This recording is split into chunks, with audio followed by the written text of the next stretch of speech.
Book Chick, and I am here to film my first childhood rereads review. I would love to get to a point where eventually what I'm gonna read and what I did read and how I thought, like what I thought about it, I would love to get to a point where that could all be in one video. But that's currently not possible. Books that I read in kindergarten, and I reread them this month in March, and now I'm gonna tell you what I thought about them this time around. I figured out it's like 20 years later, so yeah. And this is gonna date me. Like you're gonna know how old I am. I'm not old, but like some of you Gen Zers might think so. So the first book that I read is actually the very first book that I ever read, like that I ever was able to read by myself, and that is The Horse's Hat. This is a Houghton Mifflin book. Might be through phonics, I'm not really sure, but this gave me all the feels, all the memories. I loved it because the story is so simple, and I forgot like how simple the pictures were as well, but they really are. And like I liked that I had forgotten that they replaced some of the like harder words, or the words that you might not have learned yet, with the picture, like the small picture of the thing. So like horse would be a pretty hard word for a first time reader to know right off the bat, so they replaced that word with the picture of the horse's head. So, and the same thing with the goat. So yeah, this took like a minute to read, but I loved it because I remembered this book, and I asked my mom if she had this, and she said yes, and she was so excited. Yeah, so excited about that. Also apologize, my foundation looks yellow. I don't know what I did, but whatever, we're going with it. The second book that I read, this isn't makeup, this is books. The second book that I read was Amelia Bedelia. It doesn't have like, it's just Amelia Bedelia. Like they don't have like their own titles, I don't think, but this is, I'm not sure if I read this exact story when I was little, but I remember the character, so I picked it up anyway. Amelia Bedelia is a maid, like a housekeeper, but she's very, very literal. And like she just makes all sorts of silly mistakes that you wouldn't think she would make, but she does. And I think even to some children it would be kind of like, well, why would you think that? But it makes the book so funny. So in this particular book, she's hired by a rich family, and she's supposed to go, you know, clean their house, and they leave her a list of things to do. And so she starts by making them a pie. She makes really good lemon meringue pies, apparently. And so she does that first, and then she starts cleaning the house, but like they have things on there like change the towels in like the blue bathroom or whatever, and draw the drapes, and when the meat man arrives, like make sure you dress the turkey or whatever. So, but she takes all of those things really literally. So she actually like chops up the bath towels because she's changing them. She actually like draws a picture of the drapes, and she puts tiny clothes on the turkey.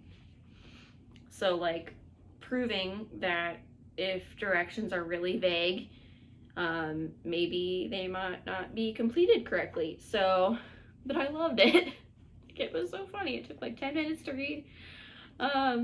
This particular reread is pretty much just for the nostalgia, but as we get like further up in my childhood, we'll be able to like analyze the stories and like maybe consider if the books would translate well for like, I guess like third grade up into high school would probably be a good age where we could start kind of doing that.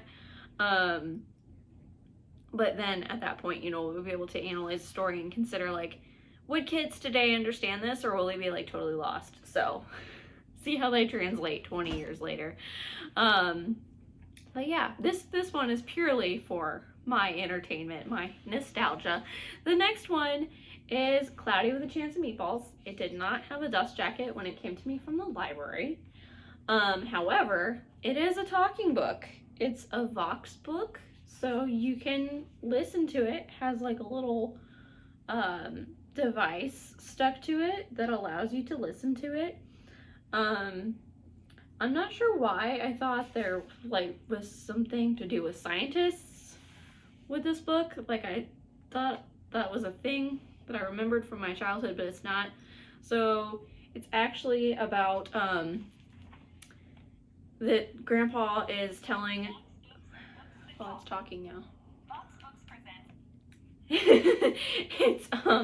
It's like these kids' grandpa, and they're like having breakfast, and then it's like time for a story or whatever.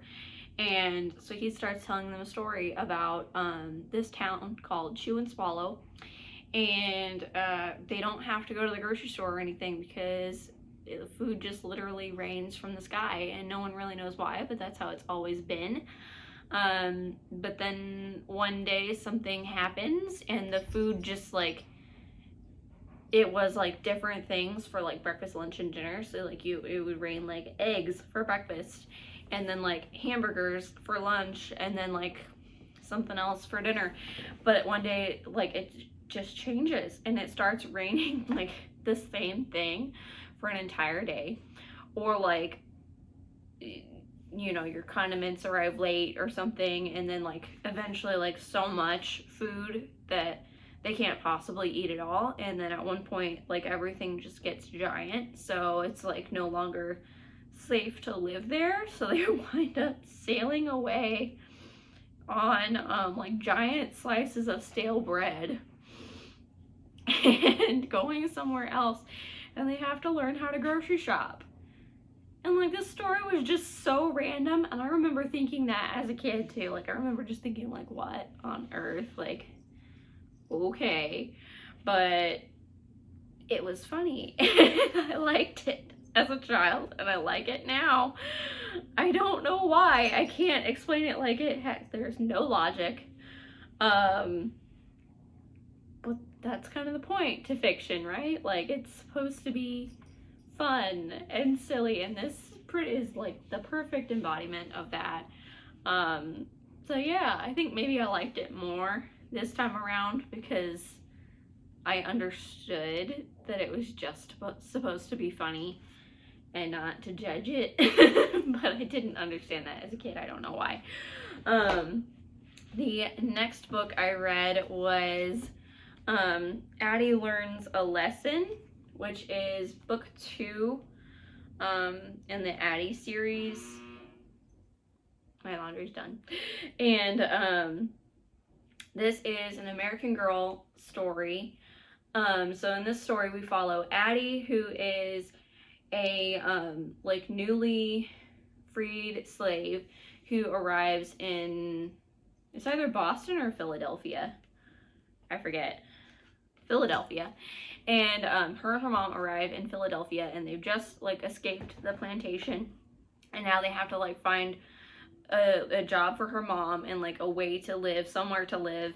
And they do pretty quickly actually, because they have like contacts, and this woman helps them find work and a place to live.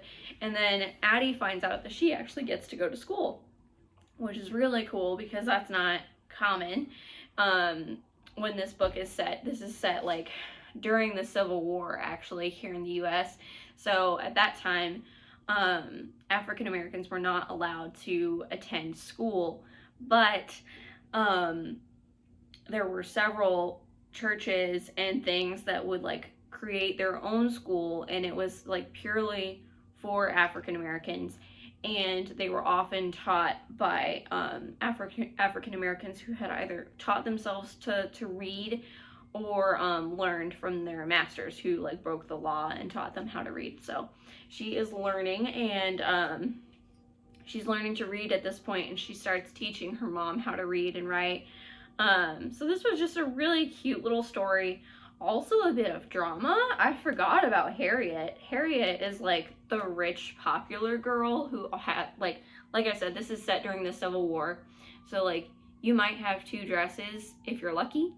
Harriet seems to have a different dress for every day of the week, and no one knows how that happens, but she does, and they always look new, and so everyone's like jealous of her and wants to be her friend, except Addie's friend Sarah like tells Addie not to be friends with Harriet because she will like boss her around and like make her like carry her books and stuff home and like just be really mean to her. So like I did not expect that kind of drama from a book like this, but I liked it. I also really enjoyed at the very end of the book, there's like a short like history of like what would be going on at this time. So like explaining about the schools and explaining about the teachers, and that if white masters taught their slaves how to read in certain parts of the US, then they could actually be arrested and the slaves would be like tortured. So I enjoyed that they included that bit of like just straight history at the end. I think this is like 2nd or 3rd grade reading level, so obviously I wasn't reading this whole thing to myself when I was 4, but it was read to me, so I counted it.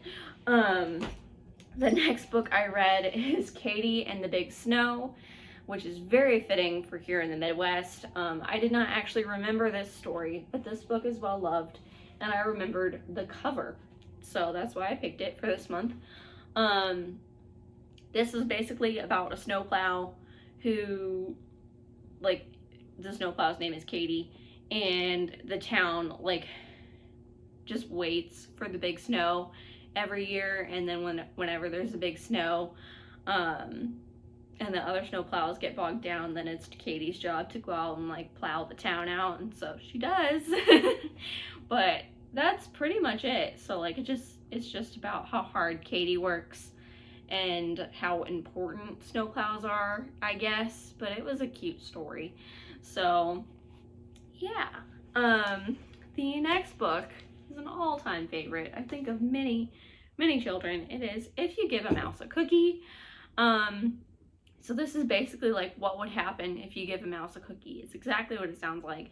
So this little boy, I don't even think they say the kid's name, but he gives a mouse a cookie, and then the mouse asks for a glass of milk, and then he wants to clean up his face, and then he goes to the bathroom to clean up his face, and then he realizes he needs a haircut, and it's just like this one thing after another. This mouse needs everything, and then like at the end it starts all over again. Like suddenly he's like, oh, I need another cookie, and the kid's like, oh, I just cleaned up after you, but okay.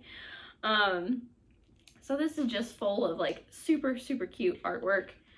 Like, it's just adorable, and I think that's part of why I remember it so well. It's just, yeah. And this is like, I'm not sure if this is only because of it's the 25th edition, but there's a little board game at the back, so you can like play this little board game.